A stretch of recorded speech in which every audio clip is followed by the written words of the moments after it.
അയ്യപ്പ സംഗമം വിവാദത്തിനിടെ ന്യൂനപക്ഷ സംഘവുമായി സർക്കാർ. കൊച്ചിയാണ് സംഗമവേദി. പ്രധാന ലക്ഷ്യം ക്രിസ്ത്യൻ സംഘടനകളെന്നാണ് സൂചന. ക്രിസ്ത്യൻ മുസ്ലിം മതവിഭാഗങ്ങളിൽ നിന്നായി ക്ഷണിക്കപ്പെട്ട 1500 പേരെ പങ്കെടുപ്പിക്കും. ഒക്ടോബർ മാസത്തിൽ സംഗമം നടത്താനാണ് തീരുമാനം.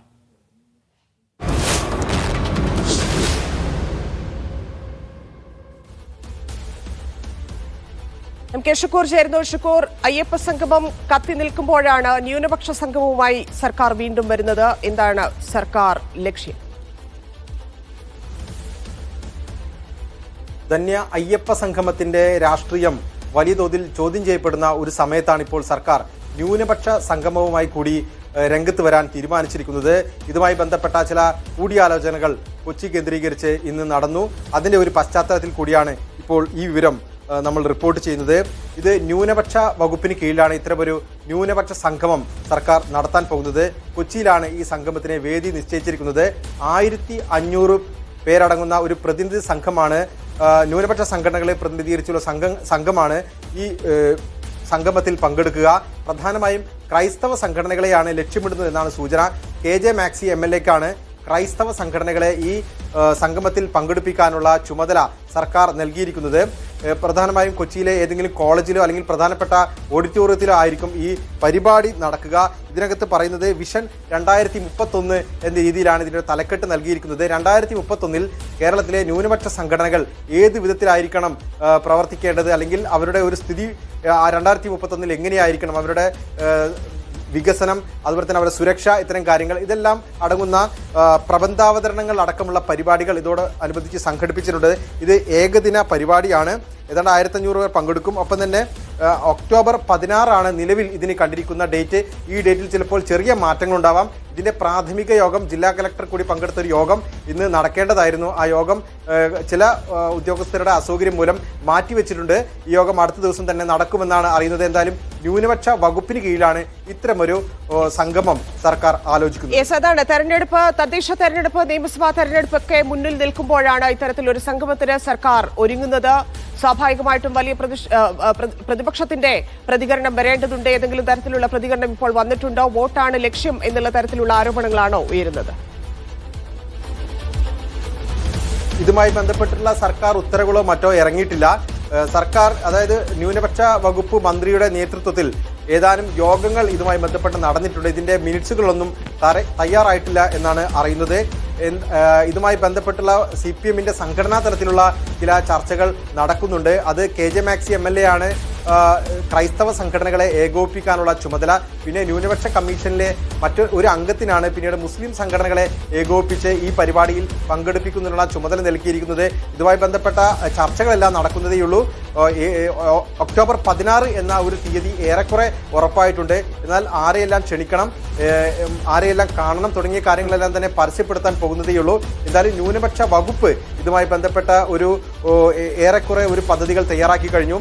സർക്കാരിൻ്റെ ഈ തദ്ദേശ തെരഞ്ഞെടുപ്പിന് മുമ്പ് എല്ലാ വകുപ്പുകളും ചില മെഗാ പരിപാടികൾ നടത്തണം എന്നൊരു നിർദ്ദേശമുണ്ടായിരുന്നു. അതിൽ അയ്യപ്പ സംഗമം ദേവസ്വം വകുപ്പിന് കീഴിൽ നടക്കുന്ന, അല്ലെങ്കിൽ ദേവസ്വം ബോർഡിന് കീഴിൽ നടക്കുന്ന പ്രധാനപ്പെട്ട ഒരു പരിപാടിയാണ്. സമാന രീതിയിലാണ് ഇപ്പോൾ ന്യൂനപക്ഷ വകുപ്പിന് കീഴിൽ ഇത്തരത്തിൽ ന്യൂനപക്ഷ സംഗമം നടത്തുന്നത്. അത് മന്ത്രി V അബ്ദുറഹ്മാൻ തന്നെ നേരിട്ട് ഇതിന് നേതൃത്വം നൽകും. അതുമായി ബന്ധപ്പെട്ടുള്ള ചർച്ചകൾ വരും ദിവസങ്ങളിൽ തിരുവനന്തപുരവും കൊച്ചിയും കേന്ദ്രീകരിച്ച് നടക്കും. ഷുക്കൂർ, ഒപ്പം തന്നെ ന്യൂനപക്ഷ സംഘടനകൾ ഏതെങ്കിലും ഈ വിഷയത്തിൽ പ്രതികരിച്ചിട്ടുണ്ടോ? നമുക്കറിയാം നിരവധി വിഷയങ്ങൾ ക്രിസ്ത്യൻ സഭകളുമായി ബന്ധപ്പെട്ടൊക്കെ ഉണ്ട്. ആ സഭയുടെ ഏതെങ്കിലും പ്രതികരണം വന്നിട്ടുണ്ടോ? ഏത് തരത്തിലായിരിക്കും സർക്കാരിന്റെ ഈ നീക്കത്തെ സഭ ഉൾപ്പെടെ പ്രോത്സാഹിപ്പിക്കുക?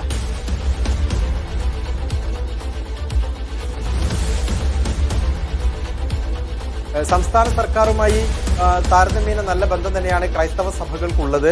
പ്രത്യേകിച്ച് കഴിഞ്ഞ തദ്ദേശ തെരഞ്ഞെടുപ്പിലെല്ലാം തന്നെ വലിയ ബന്ധം സിറോ മലബാർ സഭയുമായി അടക്കം CPM അതുപോലെ തന്നെ സർക്കാരും ഉണ്ടാക്കിയിരുന്നു. എന്നാൽ മുസ്ലിം സംഘടനകളുടെ കാര്യത്തിൽ അങ്ങനെയല്ല.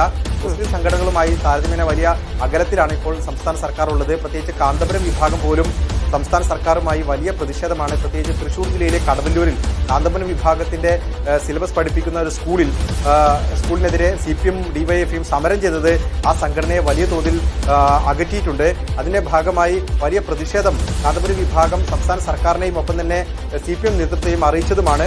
ആ സ്കൂൾ പൂട്ടിക്കുമെന്നെല്ലാം DYFI നേതാക്കൾ അവിടെ പൊതുയോഗം നടത്തി പ്രസംഗിച്ചത് അവരെ സംബന്ധിച്ച് വലിയ തോതിൽ പ്രകോപനമായിട്ട് തന്നെയാണ് അവർ കണ്ടത്. ആ അർത്ഥത്തിൽ കാന്തപുരം വിഭാഗത്തിന്റെ ഒരു അതൃപ്തി CPM നേരിടുന്നുണ്ട്. സംസ്ഥയുമായി ബന്ധപ്പെട്ട് പഴയ ഒരു അടുപ്പം എന്തായാലും CPM ഇല്ല. പ്രത്യേകിച്ച് സംസ്ഥയിലെ ചില നേതാക്കളെല്ലാം തന്നെ നേരിട്ട് CPM നേതാക്കളെ വിമർശിക്കുകയും ഒരുപക്ഷെ പരിധി കടന്നുള്ള ചില തർക്കങ്ങളിലേക്ക് കാര്യങ്ങൾ പോവുകയും ചെയ്ത ഒരു ഘട്ടത്തിലാണുള്ളത്. ബാക്കി സംഘടനകളുമായും നല്ല ബന്ധം CPM പറയാനാകില്ല. എന്നാൽ ക്രൈസ്തവ സഭകളുമായി വലിയ ഒരു പ്രശ്നമില്ല എങ്കിൽ പോലും വലിയ അടുപ്പം ഉണ്ട് എന്ന് പറയാനാവില്ല. UDFുമായി കുറച്ചുകൂടി നല്ല ബന്ധം നിലവിൽ ക്രൈസ്തവ സഭകൾക്കുണ്ട്. പ്രത്യേകിച്ച് VD സതീഷിന്റെ നേതൃത്വത്തിൽ വലിയ തോതിലുള്ള ഔട്ട്റീച്ച് പരിപാടികൾ ക്രൈസ്തവ സഭകളുമായി ബന്ധപ്പെട്ട് നടത്തിയിട്ടുണ്ട്. അതിന്റെ ഒരു ഭാഗമായി VD സതീശൻ ഇപ്പോൾ നിരന്തരം ക്രൈസ്തവ സഭകളുടെ പരിപാടികളിൽ ബൈബിൾ കൺവെൻഷനുകളെല്ലാം ക്ഷണിക്കപ്പെടുന്നു. അതെല്ലാം തന്നെ സർക്കാരിന് ഒരു പ്രധാനപ്പെട്ട കാര്യം തന്നെയാണ്. അതുകൂടി പരിഗണിച്ച് വേണം ഇപ്പോൾ ഒന്നുകൂടി അടുക്കാൻ, തദ്ദേശ തെരഞ്ഞെടുപ്പിന് മുമ്പ് ഒന്നുകൂടി അടുക്കാനുള്ള ഒരു ശ്രമമായി കാണാം. അതിനേക്കാൾ അപ്പുറം അയ്യപ്പ സംഗമം ഒരു CPM ഒരു മൃദു ഹിന്ദുത്വ സമീപനം സ്വീകരിക്കുന്നു എന്നൊരു ചർച്ചയിലേക്ക് വലിയ തോതിൽ എത്തിച്ചു. അതിനെ മറികടക്കാനുള്ള ഒരു പദ്ധതിയായി കൂടി വേണം ഇതിനെ കാണാൻ. കാരണം ഇതിന്റെ പ്രഖ്യാപനങ്ങളൊന്നും തന്നെ ഔദ്യോഗികമായി നടന്നിട്ടില്ല. യോഗങ്ങളാണ് ഇപ്പോൾ നടക്കുന്നത്.